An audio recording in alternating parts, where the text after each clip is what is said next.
Hi, my name's Dan Keane. I'm a composer, producer, and musician based in London. Welcome back to my YouTube channel, although I should be saying welcome myself back because it's been 4 weeks to the day since I last posted. The thing is, I've been so busy with Spitfire and with my other projects. In fact, I've got my first ever orchestral session at Abbey Road coming up in a couple of short weeks. So I'm really, really excited about all of those things. But it takes so much energy and so much kind of false charisma in order to look vaguely excited on camera that if you're not really feeling it, you're best just kind of not bothering. Now, to get myself back into the swing of making videos, I thought it would be good to answer a question that was recently asked following my Spitfire How to Make Your Music Sound More Cinematic video that I did. If you haven't seen it, I'll leave it as a link at the end of this video and down below, well worth a watch if you're interested. In this, I was using the Spitfire Symphony Orchestra with a set of live elements, which I would choose to record live if I ever got the chance, and then some additional parts that were sort of designed to pad out the sound, give it a little bit more texture, and things like that.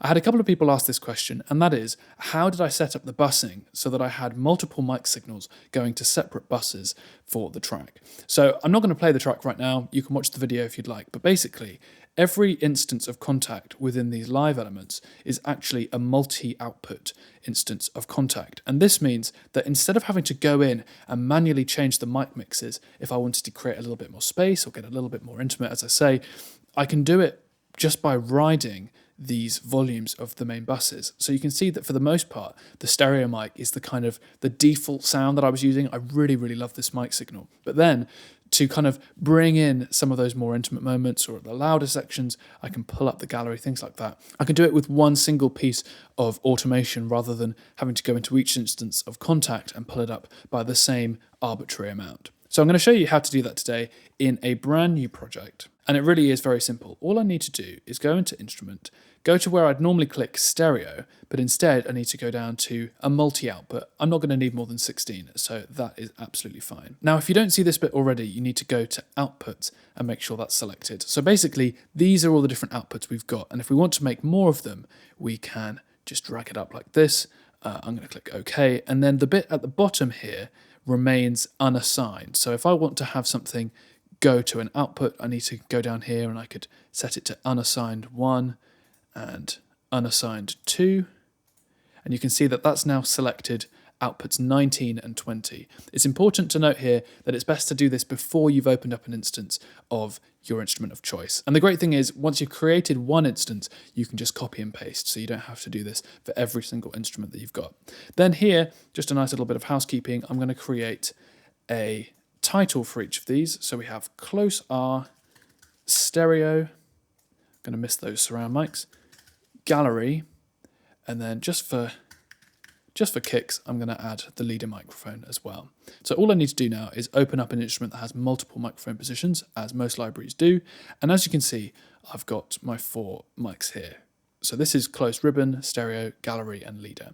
Now, if I click on this, you'll see that I get some options here. So if I click close R, stereo, gallery, and leader, all that is left for me to do now is to create outputs with the following extensions. So I'm just going to move this out onto my other screen for now. And as you can see here, there's a little plus button. So here we go, 4 instances. Now this is the default kind of output 1 and 2, so that's fine. My stereo microphone was 3 and 4, so that will be, I'm just going to put this as a note, close ribbon. And then this one's the gallery, which is 19 and 20. So you just go here, and then finally was the leader microphone. So that's 21 and 22. Now, if I play my instrument, we get a sound, very nice. So this is the close ribbon, this is the stereo, and then this is the gallery. And finally, this is the leader.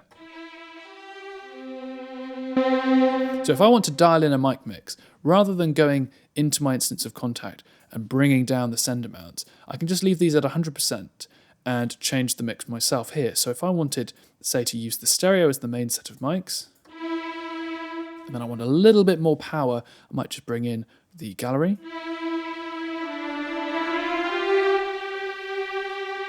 That's nice. Want a little bit more definition though.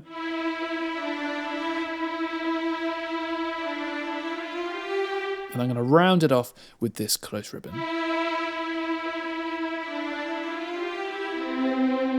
The only thing left to do now would be to assign these to different outputs. So this first one I can have going out to bus 1. This can be bus 2,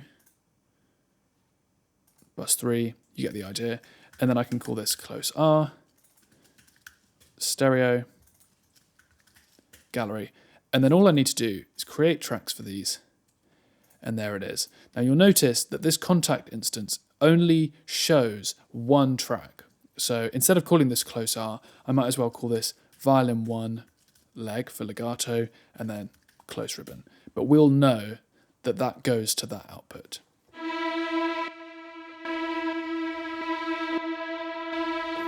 And then it's just a case of duplicating it. I actually had a few instances of these and I'd then put them into a track stack. So this would be my string stem.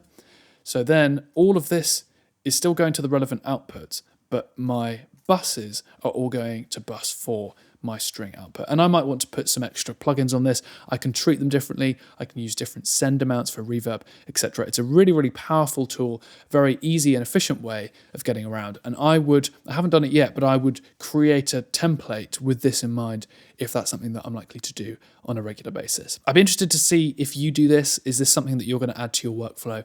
Click like if you enjoyed this video and subscribe if you haven't done already. Loads of really exciting things to come. As I say, about 26, 28 different ideas that I just need to shoot, including Basics Episode 2 Compression coming out within the next week.